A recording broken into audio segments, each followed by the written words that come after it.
Most people spend their lives chasing approval, trying to fit in, be liked, stay accepted. But the moment you turn your focus inward, everything changes. You stop begging for validation and start building inner power. When you focus on you, your mind sharpens, your peace deepens, and your clarity becomes unshakable. This is how real leaders are made. Ignore yourself, and you'll stay at the mercy of everyone else's opinion. But own yourself, and nothing can shake you. The strongest minds are built in silence. In just a few moments, you'll understand why the more you focus on yourself, the stronger your mind, your life becomes. When you focus on yourself, you shift from being a passenger in life to becoming its driver. This isn't just a poetic metaphor. It is a fundamental law of achievement. Most people live reactively. They are pulled by distractions, bent by opinions, and steered by the noise of the world. They hand over the steering wheel of their life to circumstance, waiting for approval, waiting for direction, waiting for luck. But there is a rare type of person, someone who makes a decision to turn inward, to focus the lens on their own thoughts, beliefs, and actions. That person begins to shape destiny.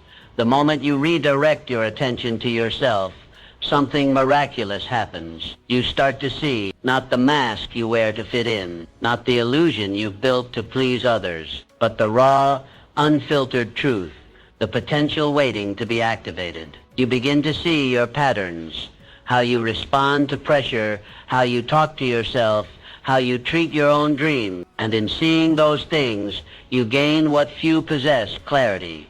Clarity leads to control, and control is the first brick of power. When you control your thoughts, your responses, your energy, you become immune to chaos. You stop absorbing other people's anxiety. You stop reacting to every spark thrown your way. You begin to move with purpose, guided by something stronger than impulse. That, my friend, is when your strength becomes visible. The Bible offers timeless counsel in Proverbs 4:23. Guard your heart with all diligence, for from it flow the springs of life.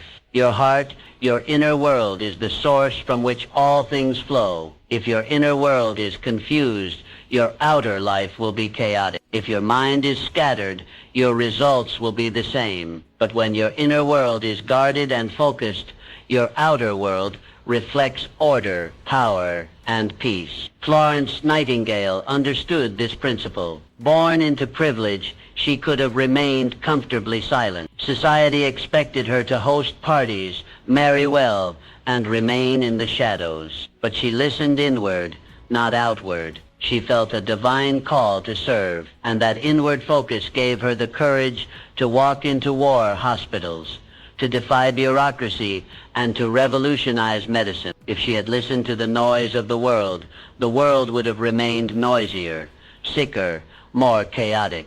But because she focused inward, she brought healing out. And now it's your turn. You have a destiny that cannot be discovered externally. It must be unlocked from within. The strongest people you admire didn't get there by luck or validation. They turned their focus inward, identified what needed to grow, what needed to die, and what needed to be built. Then they worked, silently, consistently, with fierce intention. So start now. Begin by noticing where your attention goes. Are you always watching others? Are you always reacting? Or are you shaping yourself each day? The world doesn't need another person trying to please the crowd. The world needs you clear, focused, powerful. Your strength begins with your attention. And the moment you direct it inward, you stop being a passenger in life. You take the wheel. Drive. To focus on yourself does not mean to be selfish. It means to be strategic. It means you understand that if the foundation is weak, the entire structure will crumble. The world will often call you self-centered for stepping away to rebuild yourself. Let them talk.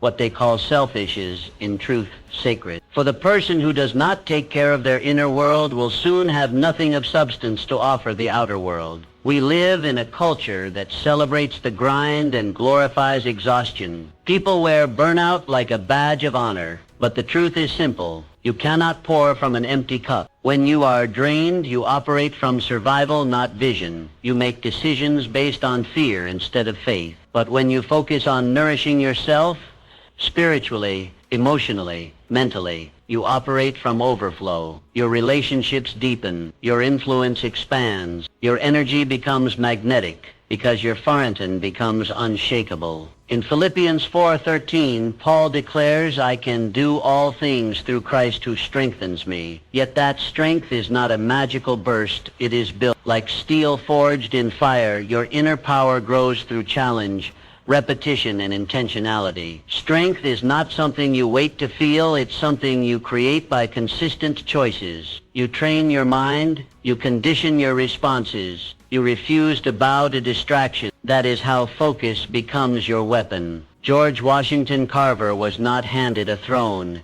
He built one with dirt beneath his feet. Born into slavery, given little access to education, he rose to become a scientific innovator and a force of nature in agriculture. Not because the world cleared a path for him, but because he created his own. He invested in knowledge. He preserved his energy for creation, not complaint. And because he focused on growth, the world had no choice but to take notice. You must do the same. Every day you're given two choices. Scatter your energy outward, trying to be everything for everyone, or direct your energy inward, fortifying the person who can impact everything. When you train your body, you're not just building muscle, you're building discipline. When you read, you're not just consuming facts, you're expanding your world. When you say no to something that drains you, you say yes to something that builds you. Focus is not selfish. It is sacred stewardship of your potential. And do not misunderstand, this path is not easy. Distractions will scream. People will doubt you. Guilt may try to creep in.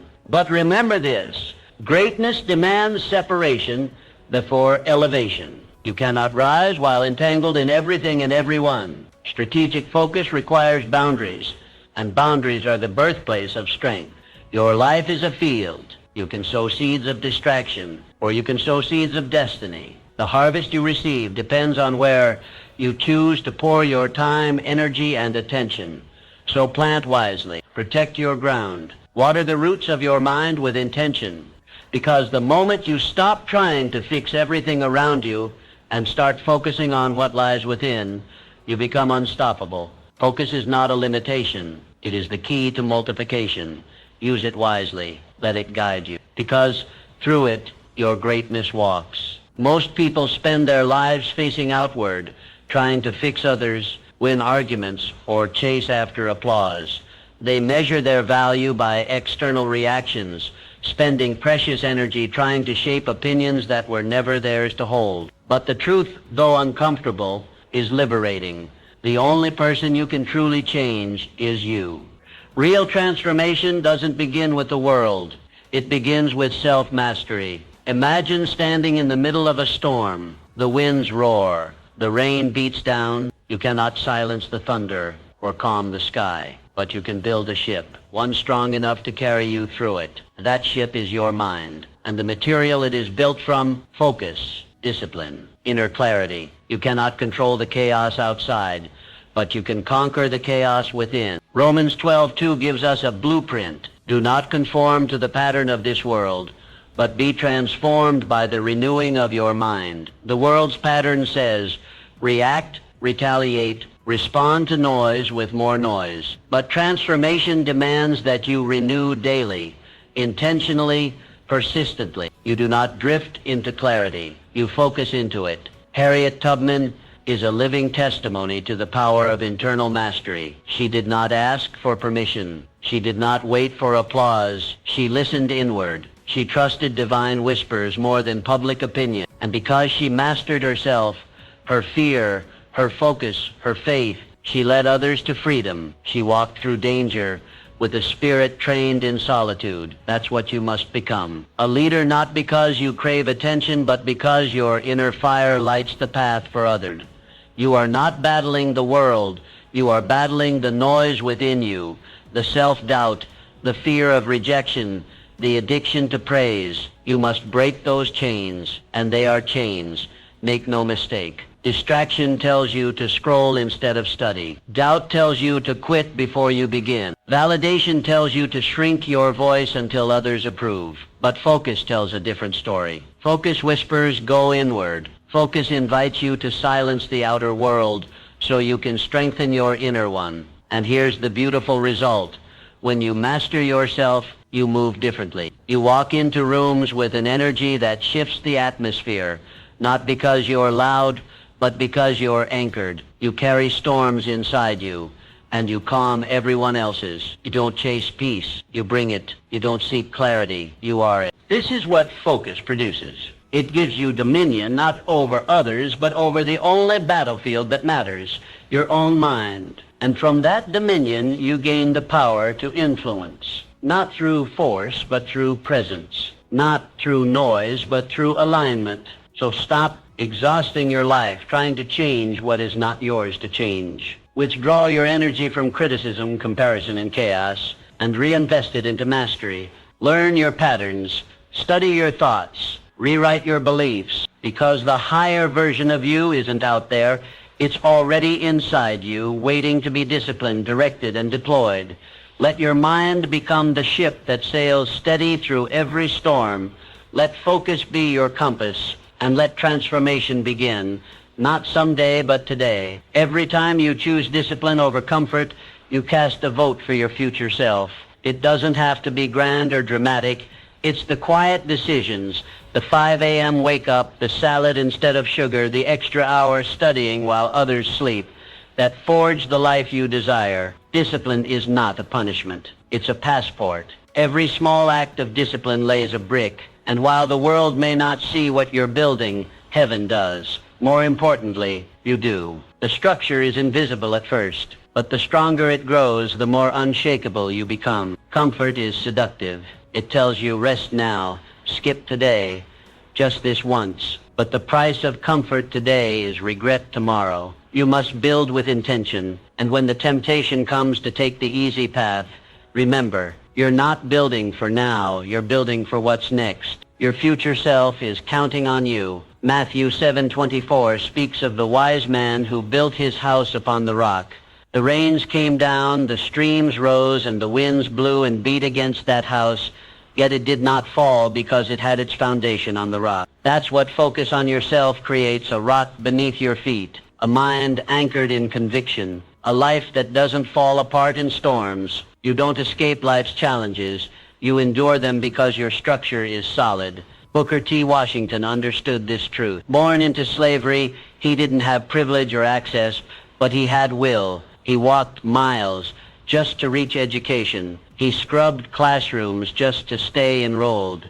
He became a student when others said he shouldn't, and then he became a teacher when others said he couldn't. He didn't wait for the world to change. He built strength in silence, brick by brick, lesson by lesson, sweat by sweat. He didn't need ideal conditions. He needed consistency. And so do you. You don't need the perfect gym, the perfect mentor, the perfect moment.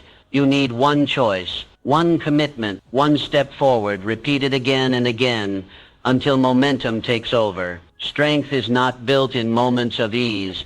It is forged in fire, in the reps you push through when no one is watching, in the nights you stay disciplined while others indulge, in the decisions that make no noise but change everything. Don't worry if no one notices you're disciplined. Don't expect applause. The strongest foundations are underground. The deepest roots are hidden. Your effort is not in vain. One day, when the storms of life come, and they will come, you will stand firm while others crumble. Not because you're lucky, but because you're built. Every act of self-discipline is a declaration. You're telling the world, I am not here to be shaken. I am here to be steady. You're declaring war on